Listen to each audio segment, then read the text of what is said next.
ఎప్పుడు పబ్లిక్లో ఎందుకు ఎలక్షన్ ముందు కన్నా తర్వాతే ఎక్కువ పబ్లిక్లో గడపడం జరుగుతుంది. అవును. సో ఫ్రమ్ ద ఎలక్షన్ ఇప్పటివరకు టీవీ ఇంటర్వ్యూస్ కానీ లేకపోతే బైట్స్ కానీ ఏది ఇవ్వడానికి లేకుండా ఫస్ట్ టైం అత్యధిక మెజారిటీతో కాకినాడ హిస్టరీలో ఇప్పటి వరకు కనీ విని ఎరగిన మెజారిటీతో సుమారు ఒక 8-9 పార్లమెంట్లు టోటల్ మెజారిటీని ఒక పార్లమెంట్ ఎలక్షన్లోనే ఇవ్వటం సింపుల్గా కొల్లగొట్టారు కాకినాడని. ఆల్మోస్ట్ ఇంకా అది ఆ వర్డ్స్ అది బెటర్ వర్డ్స్ ఇంకా ఉంటాయేమో. సో బట్ కాకినాడ ప్రజలు పార్లమెంట్ అలాగే 7 అసెంబ్లీ స్థానాలకి కూడా వాళ్ళు నమ్మి వైసీపీ ప్రభుత్వాన్ని ఎంత ద్వేషించారో అలాగే ఈ ప్రభుత్వాన్ని వచ్చే ప్రభుత్వం అంత మంచి చేస్తుందని నమ్మకంతో అండ్ 1కి 100 రెట్లు బాధ్యతని మాకు అప్పగించారు. అంత మెజారిటీ ఆ ప్రేమ ఆ మెజారిటీ అనేది అంత ఎక్కువ బాధ్యత అనమాట. అలాగే మా అధినాయకుడు పవన్ కళ్యాణ్ గారు దాన్ని తీసుకోమన్నారు. సో వచ్చిన మెజారిటీ వచ్చేసి మాకు మిగతా నార్మల్గా ఎంపీ కన్నా ఇప్పుడు ఇంకా ఎక్కువ ఎంత బాధ్యత ఉండాలి అనే విధంగా మాకు ఫస్ట్ డే 1 చెప్పారు.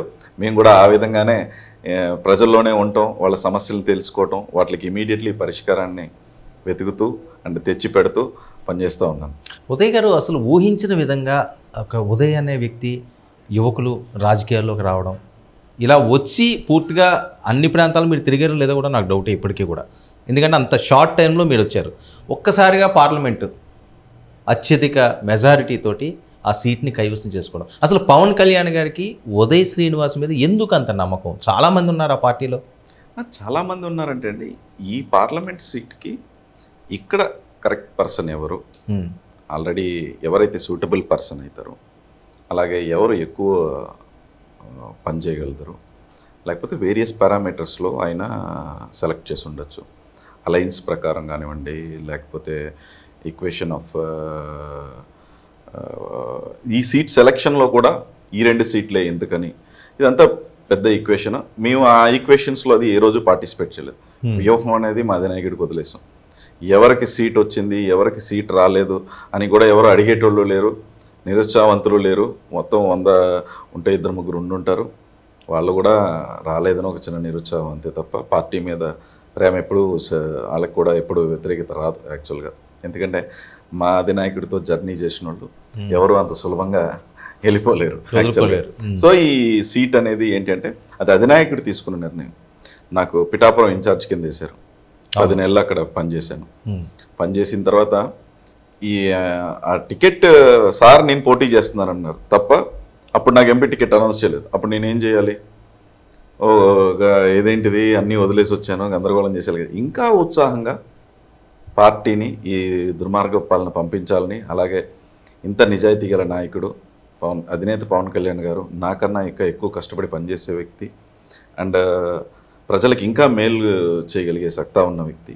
అలాంటి వాళ్ళు వచ్చినప్పుడు నిజంగా పిఠాపురానికి ఇంకా మంచి జరుగుద్దని చెప్పి నేను ఇంకా గట్టిగా ఎక్కువ పనిచేద్దాం అనుకున్నాను. సో దాని తర్వాత ఉన్న సినారియోని బట్టి, అలయన్స్ సినారియోని బట్టి 25 పార్లమెంట్లో అలయన్స్లోనే ఫస్ట్ పార్లమెంట్ నాది అనౌన్స్ చేశారు.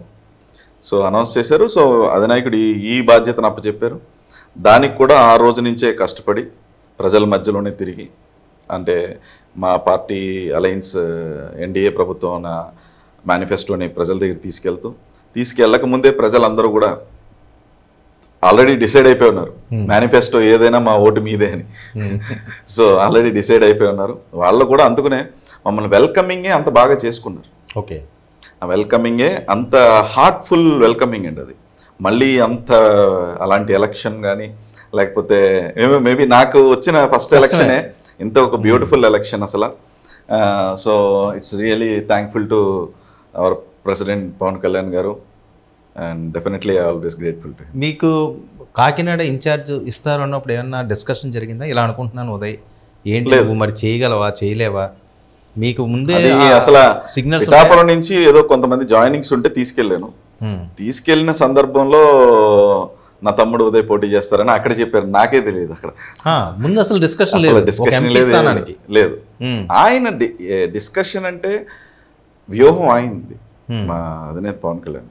సో ఆయన తీసుకున్న డిసిషన్ ఏదైనా కట్టుబడి పనిచేసే విధంగానే ప్రతి ఒక్క జన సైనికుడు ఇప్పుడున్న ఎమ్మెల్యేస్ కానివ్వండి, మినిస్టర్స్ కానివ్వండి, ఎంపీస్ కానివ్వండి, ఏదైనా సరే ఆయన తీసుకున్న డిసిషన్కి కట్టుబడి ఉండి దానికి తగినట్టు పనిచేయటం అనే ఈ ఎలక్షన్ డిసైడ్ అయ్యాం. అలాగే ఆ డిసిషన్స్ అన్నిటినీ కూడా మేము తీసుకుని దాని ప్రకారంగానే పనిచేసాం. సో ఆల్ ఆఫ్ సడన్గా అసలు రాజకీయాలు ఇంట్రెస్టా ఉదయ్ కిరణ్ గారికి, ఉదయ్ శ్రీనివాస్ గారికి? రాజకీయాల ఇంట్రెస్ట్ అంటే లేకపోతే టైంపాస్కి అయితే రారు కదండి 10 నెలల ముందు ఇన్ఛార్జ్ కింద. అలా కదా, అంతకుముందు అనుకున్నారా జనసేనలో ఇప్పటి నుంచి ఏదో ఒకటి అంటే రాజకీయాలు అంటే ఇంట్రెస్ట్ అంటే ఏంటంటే పవన్ కళ్యాణ్ గారు చూసిన తర్వాత వచ్చింది. ఇన్స్పైర్డ్ బై పవన్ కళ్యాణ్ గారు బేసికలీ. ఆయన ఇన్స్పైర్ అయ్యాం. అలాగే రాజకీయాల నుంచి ఎప్పటి నుంచో ఇంట్రెస్ట్ ఉన్నా సరే ఒక పర్ఫెక్ట్ ప్లాట్ఫామ్, ఒక పర్ఫెక్ట్ లీడరు, ఒక పర్ఫెక్ట్ పార్టీ కనిపించినప్పుడు ఉత్సాహంగా బయటకు వచ్చాం. చేయాలనిపించి, పని చేయాలనిపించి, ఆయనతో జర్నీ చేయాలనిపించి I came down and it ended up being an MP of Kakinada. Uday garu, Pawan Kalyan గారు ఫస్ట్ ఎప్పుడు మీరు ఆయన కలడం జరిగింది? ఆ సందర్భం ఏంటి? మీరు ఆయన ఫ్యానా, మెగా ఫ్యానా? స్టేట్లో 90% ఉంటారు కదండి. అలా కదా, అసలు మీరు ఎలాగండి? నేను అందరిలాగే ఒక ఫ్యాన్, డెఫినెట్లీ పవన్ కళ్యాణ్ గారికి ఒక బిగ్గెస్ట్ ఫ్యాన్. సో డే 1 నుంచి అక్కడ అబ్బాయి నుంచి చిరంజీవి గారి నుంచి అలా వచ్చింది, వారసత్వం గారి నుంచి అట్లాగే. సో బిగ్గెస్ట్ ఫ్యాన్ ని. తర్వాత నేను సినిమాలన్నీ కూడా చాలా తక్కువ చూస్తానండి. ఓకే, చాలా తక్కువ చూస్తాను. చూసిన సినిమాల వరకు బై వ్యక్తిగతంగా సినిమా పరంగా వదిలేసిన తర్వాత కూడా వ్యక్తిగతంగా ఆయనకి, ఆయన వ్యక్తిగత జీవితానికి అంటే ఆయన ప్రజల మీద చూపించే విధానాన్ని కానివ్వండి, పబ్లిక్ ఇన్వాల్వ్మెంట్ కానివ్వండి, సేవ చేయాలనే మనస్తత్వం కానివ్వండి, ఆయన సొంత డబ్బులు ఖర్చు పెడతాం కానివ్వండి, ఇలాంటి వాటికి నేను ఇంకా పెద్ద fan. Inspired by the work he have done for the society. For this I'm biggest fan. ఎప్పుడు కనెక్ట్ అయ్యారు మీరు బాగా? ఇంక ఈయనతోటి ఇంక మన జర్నీ సాగాలి, దేనికైనా మనం ఎదుర్కొందాం అనే సిచ్యువేషన్? ప్రతి మూమెంట్ అలాగే ఉంటుంది ఆయనతో. ప్రతి మూమెంటు మీకు పవన్ కళ్యాణ్ గారితో ఆల్మోస్ట్ అలాగే ఉంటుంది. సో ఎవరికి తెలిసిండి అసలు మీకు ఇప్పుడు అందరూ ప్రచార రథం అంటారు, దాన్ని ఎవరికి తెలియదు. అది అధినాయకుడి మనసులో డిజైన్ చేసుకుని ఇలా చేసి ఇలా ఉండాలి అని చేసుకుని దానికి ఒక వాహనానికి ప్రాణం పోస్తారని ఎవరైనా ఊహింతారా? సో దాని వారాహి అని చెప్పారు, ఎవరో ప్రచార రథం అంటారు దాన్ని. అవును, అందరూ వారాహి అంటున్నారు. అంటే దానికి ఒక లైఫ్ ఇచ్చారు దానికి. సో అంత there are so many situations how he Janavani అని చెప్పి పవర్ లేకపోయినా సరే ప్రజల దగ్గర నుంచి తీసుకోవటం, వినటం, అప్పటికప్పుడు సొల్యూషన్ ఆయన దగ్గర ఉన్న డబ్బులతో ఎంత సొల్యూషన్ చేయగలిగితే అంతా అక్కడికక్కడ పనిచేయటం, మర్చిపోతే గుర్తు తెచ్చుకుని డబ్బులు వచ్చిన తర్వాత పనిచేయటం, కౌలు రైతులకి సొంత డబ్బులతో వెళ్ళి ఇంటింటికి వెళ్ళి ఇవ్వటం, మత్స్యకారులకి బోట్లు కాలిపోతే ప్రభుత్వానికన్నా ముందు పట్టుకెళ్ళి ఇవ్వటం, ఆర్మీకి ఏదైనా ఇబ్బంది వస్తే ఆయన సహాయం చేయటం, న్యాచురల్ కెలామిటీ ఏదొచ్చినా సరే ఆయన వంతు ఆయన సహాయం చేయటం, ఒక్క రూపాయి కూడా ఎగ్గొట్టకుండా అన్ని ట్యాక్సులు కట్టడం. ఇది good citizen and good leader and a good human being. Everything is a very rare combination. So there are so many situations to get inspired by Pawan Kalyan. First ఎప్పుడు కలిసారు మీరు పవన్ కళ్యాణ్ గారి? సందర్భం ఏంటి? ఫస్ట్ కలిసిన సందర్భం అంటే ఏ ఇయర్లో? 2022లో కలిసానండి. 2022లో కలిసాను.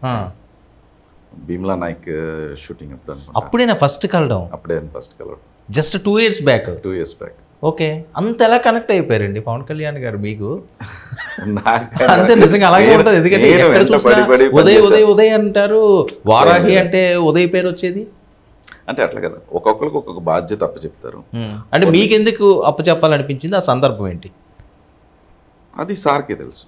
అది ఎందుకు అప్పచెప్పాలన్న రీజన్ అయితే నాకు చెప్పలేదు. ఆయనతో మాట్లాడి ఆయన ఈ వర్క్ చేయండి అంటే, ఎంతోమంది జనసేనకండి ఎన్నో బాధ్యతలు తెలియకుండా ఎంతోమందికి అప్పచెప్పారు. ఒక ఆర్గనైజేషన్ నడుస్తుంది, ఒక పొలిటికల్ పార్టీ నడుస్తున్నప్పుడు ఎన్నో ఉంటాయి. లీగల్ డిపార్ట్మెంట్ ఉంటుంది, మీడియా డిపార్ట్మెంట్ ఉంటుంది, సోషల్ మీడియా డిపార్ట్మెంట్ ఉంటుంది, ప్రతి ప్రోగ్రాము జరుగుతుందంటే ప్రోగ్రామ్ కమిటీ ఉంటుంది. వాళ్ళు సార్ వెళ్ళకముందే అక్కడ కొన్ని వేలాది మంది వచ్చేదాన్ని ఆపి కరెక్ట్గా కన్స్ట్రక్ట్ చేసి ఆ జనాల్ని కంట్రోల్ చేయగలిగే కెపాసిటీ కావలసినట్టు అదంతా ఏర్పాట్లు చేసే కమిటీ ఉంటుంది.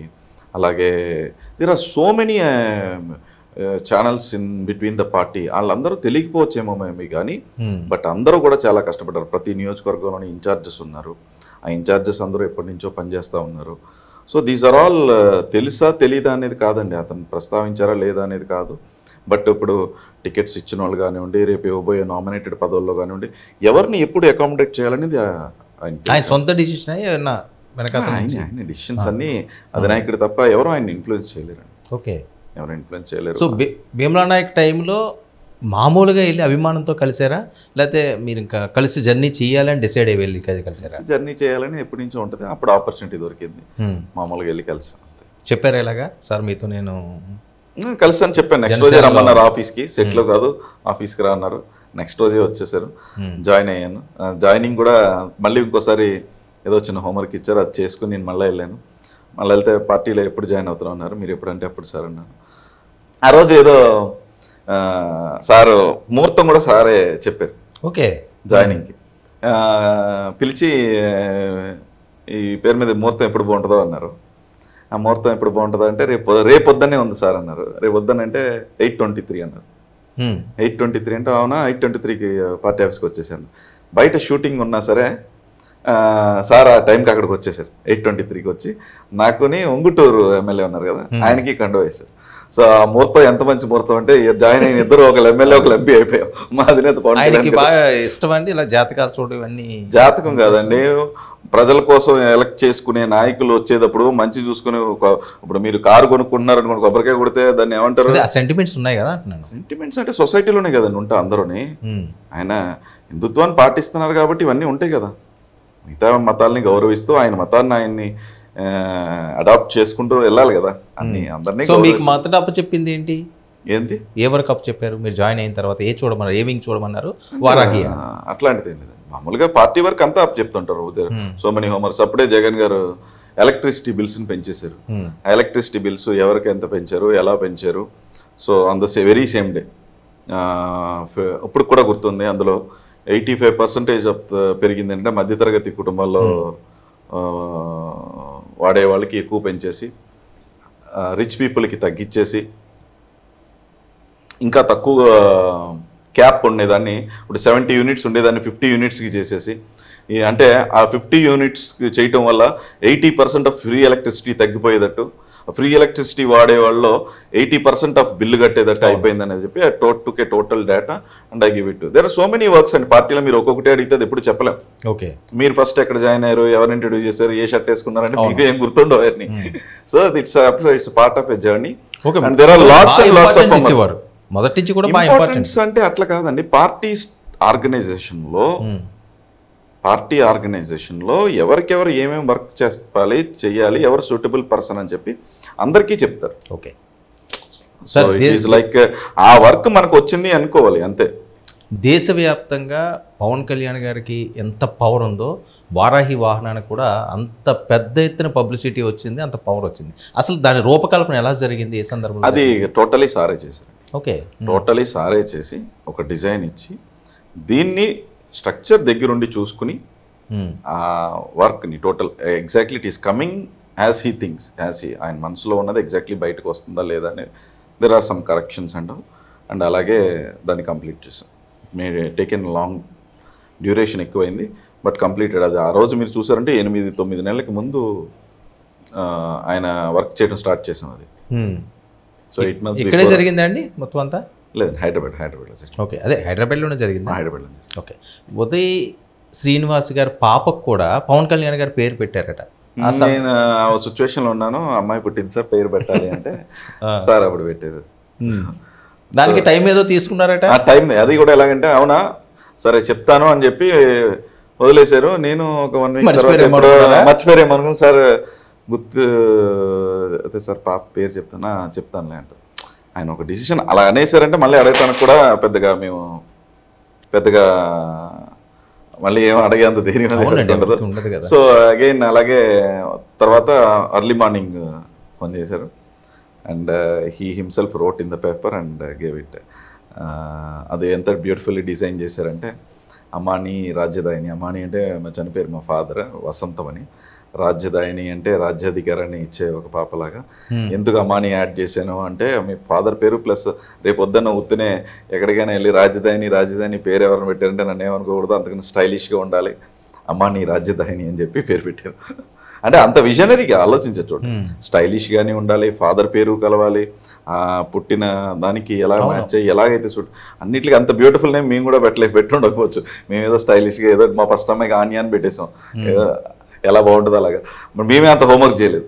రెండో పాపకి సార్ అంత హోంవర్క్ చేసి అట్లా పెట్టారు.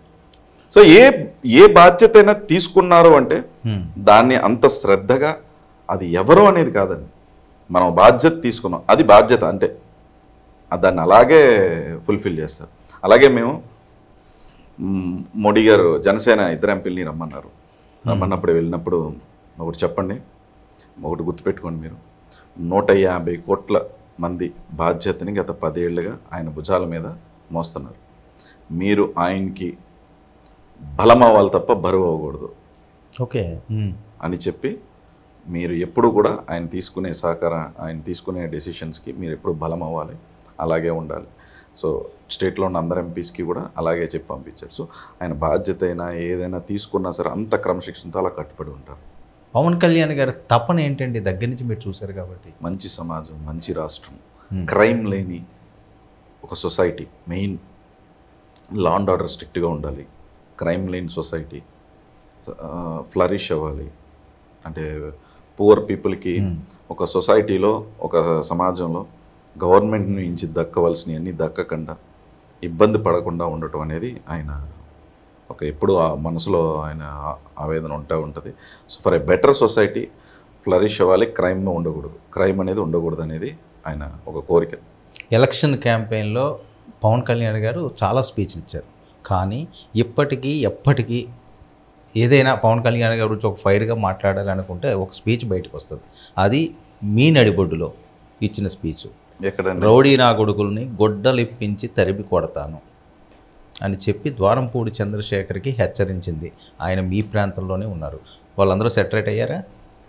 So system will take care and he will make sure the system will not bend for them. ఆయన వ్యక్తిగతంగా వచ్చేసి కొట్టేస్తానంటాం కాదండి, అలాగ నీ ఇష్టానుసారంగా నడిచేలాంటి ఒక వ్యవస్థనైతే నేను ఉండనివ్వను. ఎవరికైనా ఒకే వ్యవస్థ, సామాన్యుడికైనా నీకైనా ఒకే వ్యవస్థ. మట్టలిప్పి కొడతాను అంటే వచ్చి ఫైటింగ్ చేసుకుందాం అని కాదు దాని అర్థం. నువ్వు సొసైటీలో, సమాజంలో నువ్వు పిచ్చి పిచ్చి వేషాలు వేస్తే ఈ సిస్టమ్ నిన్ను అలా తయారు చేస్తుంది. ఆ సిస్టమ్ని అంత స్ట్రెంగ్తన్ చేస్తాను, ఆ సిస్టంలో నేను ఉంటాను, ఆ సిస్టంలో తప్పు జరగనివ్వను అని చెప్పిన మాటలు అవి. సెట్ అయ్యారా?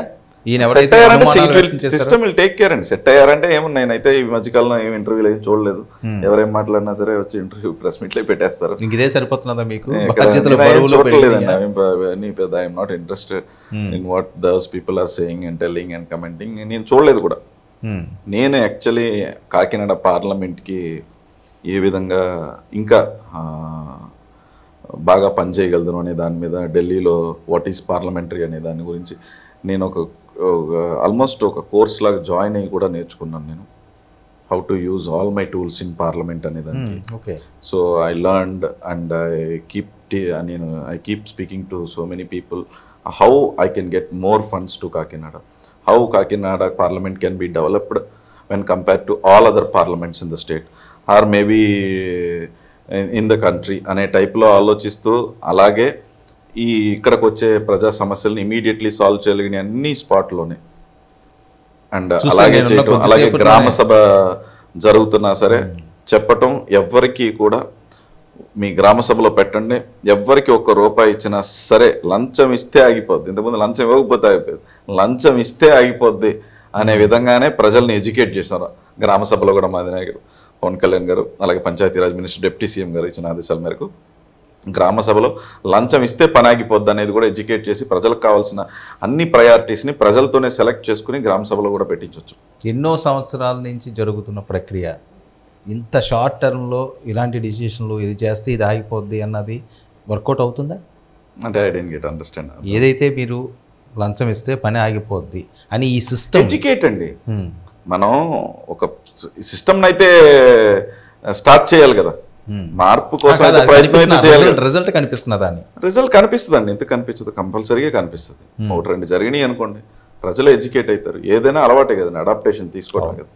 సో మంచి పరిపాలన వచ్చినప్పుడు డెఫినెట్లీ ఇలాంటి వాటికి అలవాటు పడతారు పబ్లిక్ కూడా.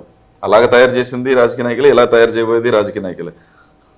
ఉదయ్ గారు, పవన్ కళ్యాణ్ గారు బిఫోర్ ఎలక్షను, ఆఫ్టర్ ఎలక్షను ఏంటి ఆయన ఒక యోగిలా తయారైపోయారని చాలామంది మాట్లాడే పరిస్థితి. ఇంతకుముందు అంత ఫైర్గా ఉండేవారు, చెప్పులు తీసేవారు, పీక పిసుకుతాననేవారు. ఇప్పుడు అసలు నిత్య విద్యార్థిలాగా చాలా కూల్గా కామ్గా వెళ్ళిపోతున్నారని. అసలు ఏంటి షేడ్ సార్? బాధ్యత అంత ఉంది ఇప్పుడు మా అధినాయకుడు. ఓకే, అంత బాధ్యత కింద ఫీల్ అవుతున్నారు. గెలిచిన తర్వాత పదవిగా భావించట్లేదు, బాధ్యత కింద భావిస్తున్నారు. బాధ్యత కింద భావించినప్పుడు మీరు ఏం చేస్తారు అంటే ఇంకా నేర్చుకోవాలి, తెలుసుకోవాలి, ప్రతి సమస్యని తెలుసుకోవాలి, దానికి పరిష్కారం చేయాలి అనే బాధ్యత ఆయన వేరే ఏం మాట్లాడటానికి కూడా ఖాళీ లేకుండా చేసేస్తుంది, ఏ ఆలోచన లేకుండా. అసలు అడవుల గురించి పట్టించుకున్న వాళ్ళు ఎవరు ఉంటారండి ఇప్పటివరకు? అడవుల గురించి పట్టించుకున్న వాళ్ళు ఎవరు ఉంటారు?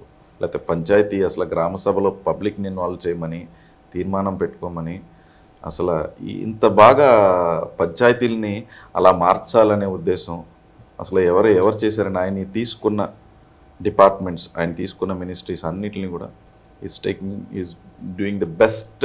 ఇప్పటి వరకు ఎవరు అంటే అంత బాగా చేసి ఉండకపోవచ్చేమో, అంత బాగా చేయబోతున్నారు, చేస్తారన్న నమ్మకం ఉంది నాకు. ఓకే, పై లెవెల్లో ముఖ్యమంత్రి గారు, ఉప ముఖ్యమంత్రి గారు, మినిస్టర్లు ఆ క్యాడర్ వరకు పర్వాలేదు.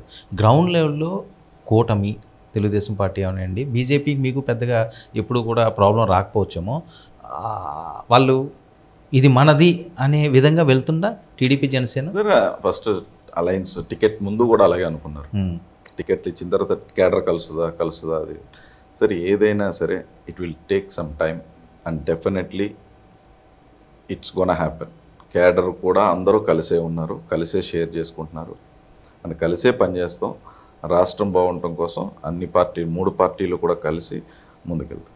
ప్రశాంతమైన కాకినాడ ప్రాంతం, ఒక రిటైర్ అయిపోయిన వాళ్ళు ఒక మంచి సొంత ఇల్లు కట్టుకుండి ఇక్కడ హాయిగా గడపాలనుకుంటారు. కానీ దీన్ని డ్రగ్స్ సిటీలాగా పేర్కొనే పరిస్థితి, మాఫియాలు ఇక్కడ ఉంటున్నాయని పేర్కొనే పరిస్థితి, పెద్ద ఎత్తున ప్రచారం. ఇవన్నీ వాస్తవమా ఏదో రాజకీయ పరంగా మాట్లాడిన మాటల? ఇప్పుడు అంటే ఇమీడియట్గా ఆల్ షట్ డౌన్ చేయించారు, ఏమీ లేదు ఏ యాక్టివిటీ. ఉండేవా అండి? అది నిజం, డెఫినెట్లీ ఉండేవి. డ్రగ్స్, రౌడీజం, కబ్జాలు ఇవన్నీ ఉండేవి. అండ్ ఎవరి మీద పడితే వాళ్ళ మీద కేసులు పెడతారు, ఇవన్నీ ఉండే. బట్ అవన్నీ లేవండి ఇప్పుడు అసలు. It's very peaceful at present, very peaceful and it will continue also. మీ పరిస్థితి ఏంటి? రాజకీయాలు కొత్తగా వచ్చారు, ఒక బలమైన బాధ్యత మీ మీద ఉంది. అందులోని పవన్ కళ్యాణ్ గారి నియోజకవర్గంలో కూడా 100% అదే చెప్పాను కదండి. పరిస్థితి అంటే బాగా బాధ్యత ఎక్కువ ఉంది. మిగతా ఎప్పుడు చేసే ఎంపీల కన్నా ఇప్పుడు ఎక్కువ బాధ్యత ఉంది బికాస్ ఆఫ్ దిస్ మెజారిటీ. దాని క్రమంలోనే నేను నేర్చుకుంటున్నాను, ఇంకా ఎక్కువ తీసుకురావాలి ఎలాగని చెప్పి ప్రయత్నిస్తున్నాను.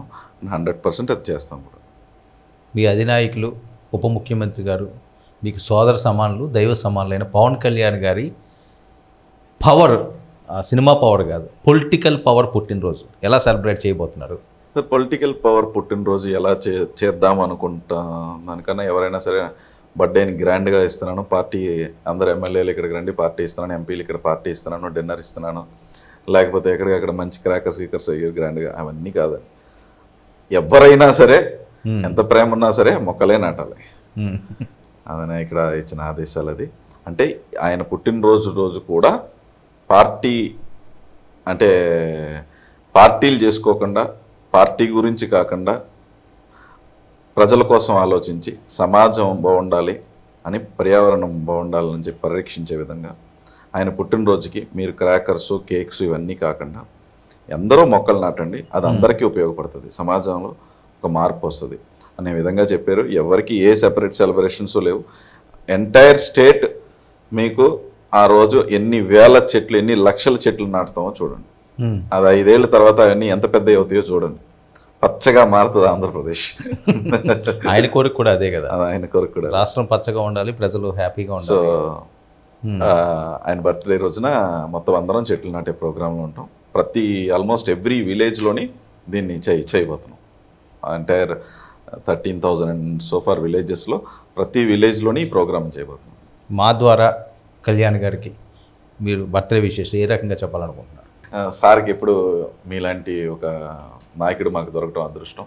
అలాగే ఇప్పుడు చేసుకునే పుట్టినరోజులాగా ఇంకా ఎన్నో పుట్టినరోజులు మీరు చేసుకోవటం వల్ల ఈ రాష్ట్రానికి ఎంతో మేలు జరుగుద్ది. అలాగే ఇక్కడ ప్రజలందరూ కూడా బాగుంటారు. సో మీ పుట్టినరోజు సందర్భంగా, మా అధినాయకుడు పవన్ కళ్యాణ్ గారి పుట్టినరోజు సందర్భంగా wishing you very happy and very peaceful birthday.